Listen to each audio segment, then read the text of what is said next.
मराठी बातमीपत्रात आपलं स्वागत करते। पाहुयात आजच्या काही मुख्य बातम्या। राज्यातील विधानसभा निवडणुकांसाठी पुढील महिन्याच्या पहिल्याच आठवड्यात घोषणा होण्याची शक्यता आहे। त्यामुळे सर्वच राजकीय पक्ष कामाला लागले असून राष्ट्रीय पक्षांचे नेते राज्यातील नेत्यांसमवेत बैठका घेऊन रणनीती आखत आहेत। भाजपचे वरिष्ठ नेते आणि केंद्रीय गृहमंत्री अमित शहा आज भाजपच्या कार्यकर्ता संवाद बैठकीसाठी नागपुरात आले होते। कविवर्य सुरेश भट सभागृहात पोहोचले। त्यांच्या हस्ते दीप प्रज्वलन करून बैठकीची रीतसर सुरुवात करण्यात आली। या बैठकीत आगामी विधानसभा निवडणुकांच्या अनुषंगाने अमित शहा यांनी भाजपच्या वरिष्ठ पदाधिकाऱ्यांना मार्गदर्शन केलं। तसेच निवडणुकांच्या अनुषंगाने काही सूचना देखील केल्या आहेत। विशेष म्हणजे महायुतीत आणि भाजपात उमेदवार दिल्यानंतर पक्षातील नेत्यांनी बंडखोरी न करण्याचं त्यांनी बजावलं आहे। कुठल्याही परिस्थितीत बंडखोरी खपवून घेणार नाही असा इशारा शहा यांनी पदाधिकाऱ्यांना दिला आहे। पंतप्रधान नरेंद्र मोदी यांनी त्यांच्या अमेरिका दौऱ्याच्या तिसऱ्या दिवशी युक्रेनचे राष्ट्राध्यक्ष व्लादिमीर झेलेन्स्की यांची भेट घेतली। 32 दिवसात दोन्ही नेत्यांची ही दुसरी भेट होती। 23 ऑगस्ट रोजी युक्रेन दौऱ्यावर असताना मोदींनी झेलेन्स्की यांची भेट घेतली होती। मोदींनी झेलेन्स्की यांच्यासोबत न्यूयॉर्कमध्ये झालेल्या भेटीचा फोटो इंस्टाग्रामवर पोस्ट केला आहे। त्यांनी लिहिले, द्विपक्षीय संबंध मजबूत करण्यासाठी युक्रेन भेटीदरम्यान घेतलेल्या निर्णयांची अंमलबजावणी करण्यासाठी आम्ही वचनबद्ध आहोत। त्याचवेळी परराष्ट्र सचिव विक्रम मिस्री यांनी सांगितले की मोदींनी झेलेन्स्की यांना सांगितले आहे की ते रशिया युक्रेन युद्धाबाबत अनेक देशांच्या नेत्यांशी बोलत राहतात।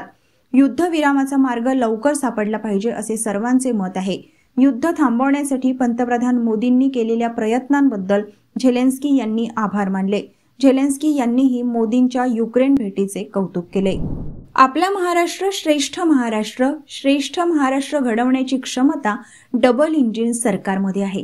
केंद्रात मोदीजींचं सरकार आणि इथे दुर्दैवाने महाराष्ट्र महाविकास आघाडीचं सरकार आलं तर महाराष्ट्राचं न भरून येणारं नुकसान होईल असा दावा सुधीर मुनगंटीवार यांनी केला। सुधीर मुनगंटीवार यांनी यावेळी बोलताना महत्त्वाचं राजकीय भाष्य केलं। हा निवडणुकीचा शंखनाद कार्यकर्त्यांसोबत संवाद साधण्यासाठी अमित भाई येत आहेत। महाविकास आघाडी मायावी दृष्ट रूप घेऊन येत आहे। नरेटिव्ह सेट करत आहेत। अतिशय खोटारडा प्रचार करत आहेत। त्यांच्याकडे विकासाचा अजेंडा नाही। जे काँग्रेसचे लोक लाडकी बहीण योजनेला विरोध करतात, शेतकऱ्यांना मोफत वीज दिली तर यांना करंट लागतो, तो नकाब फाळण्यासाठी ही संवाद यात्रा आहे असं सुधीर मुनगंटीवार म्हणाले। देशाचे गृहमंत्री अमित शहा सोमवारी हरियाणा दौऱ्यावर होते। फतेहाबादमधील तोहाना आणि यमुनानगरमधील जगाधरी येथे त्यांनी सभा घेतल्या। अमित शहा म्हणाले की हरियाणात मुख्यमंत्री पदासाठी काँग्रेसमध्ये संघर्ष सुरू आहे। सुरजेवाला यांनी नवीन कपडे शिवून घेतले। इथे तर पिता पुत्र भांडत आहेत। आमच्या बाबतीत तर मनोहरलाल खट्टर यांनी सांगितले की आपली वेळ संपली आहे तर आम्ही तात्काळ बदल केला असेही अमित शहा म्हणाले। राज्यातील आगामी विधानसभा निवडणुकीच्या पार्श्वभूमीवर भारतीय जनता पार्टी, मुख्यमंत्री एकनाथ शिंदेंची शिवसेना आणि अजित पवारांच्या राष्ट्रवादी काँग्रेसमध्ये जागा वाटपावर शिक्कामोर्तब झाल्याचं मानलं जातं। मागील अनेक दिवसांपासून सुरू असलेल्या बैठकींचं सत्र, आरोप प्रत्यारोप, दावे प्रतिदाव्यानंतर अखेर या तिन्ही पक्षांचं जागा वाटपावर एकमत झाल्याचं सांगितलं जात आहे। महायुतीमध्ये जागा वाटपाची चर्चा सुरू असतानाच भाजपा स्वतः 150 ते 155 जागा लढण्यावर ठाम असल्याचं सांगितलं जात आहे।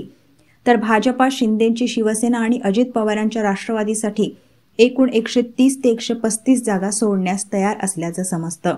सोमवारी रात्री उपमुख्यमंत्री देवेंद्र फडणवीस यांच्या सागर बंगल्यावर झालेल्या भाजपाच्या कोअर कमिटी बैठकीत चर्चा झाल्याची माहिती सूत्रांनी दिली आहे। भाजप नेते आणि मंत्री सुधीर मुनगंटीवार यांनी काही अधिकाऱ्यांवर उघडपणे नाराजी व्यक्त केली आहे। काही अधिकारी आचारसंहितेची वाट पाहत विषय रेंगाळत ठेवत आहेत असंही त्यांनी म्हटलं आहे। मंत्रिमंडळ बैठकीत देखील त्यांनी याबाबतची नाराजी व्यक्त केली आहे। काही अधिकारी विरोधकांच्या सांगण्यावरून काम करत आहेत। त्यांना मुख्यमंत्र्यांनी दम द्यायला हवा असंही मुनगंटीवार यांनी म्हटलं आहे। मुख्यमंत्री एकनाथ शिंदे यांनी घेतलेला काही निर्णय देखील ते पुढे ढकलण्याचा प्रयत्न करतात।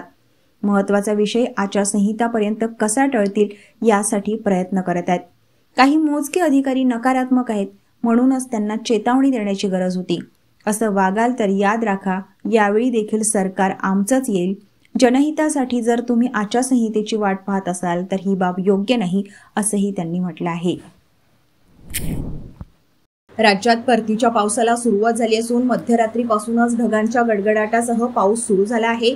कोकण, पश्चिम महाराष्ट्रासह मराठवाड्यातही पावसाने जोरदार हजेरी लावल्याने जनजीवन विस्कळीत झाले आहे। पुणे, सोलापूर, सांगली, रायगड, सिंधुदुर्ग, रत्नागिरी, हिंगोली, परभणीसह अनेक जिल्ह्यात वरुण राजाचं आगमन झालं आहे. मात्र या परतीच्या पावसामुळे शेतकऱ्यांचं नुकसान होत असून अनेक ठिकाणी फळबागा धोक्यात आल्या आहेत, तर काही ठिकाणी खरीपची पिकेही पाण्यात गेल्याचं चित्र आहे. पुणे शहरात अचानक दुपारी आलेल्या मुसळधार पावसामुळे पुणेकरांची चांगलीच दमछाक झाली. पुणे शहरासह ग्रामीण भाग त्याचबरोबर धरण क्षेत्रात देखील पावसाने दमदार हजेरी लावली आहे. त्यानंतर पुण्यातील टिळक रस्त्यावर पाणी साचलं होतं. अनेक रस्त्यांवर पाणी साचलेलं असून रस्त्यांवर स्लो ट्रॅफिक पाहायला मिळतंय. महायुतीच्या जागा वाटपात कोणत्या पक्षाला किती जागा मिळेल या संदर्भात वेगवेगळे दावे समोर येत असताना शिवसेनेने सुमारे 110 मतदारसंघांवर डोळा ठेवत त्या मतदारसंघांचा विशेष अभ्यास करत अहवाल तयार केला आहे. तसेच हा अहवाल मुख्यमंत्री एकनाथ शिंदेंना सादर केल्याची माहिती पुढे आली आहे.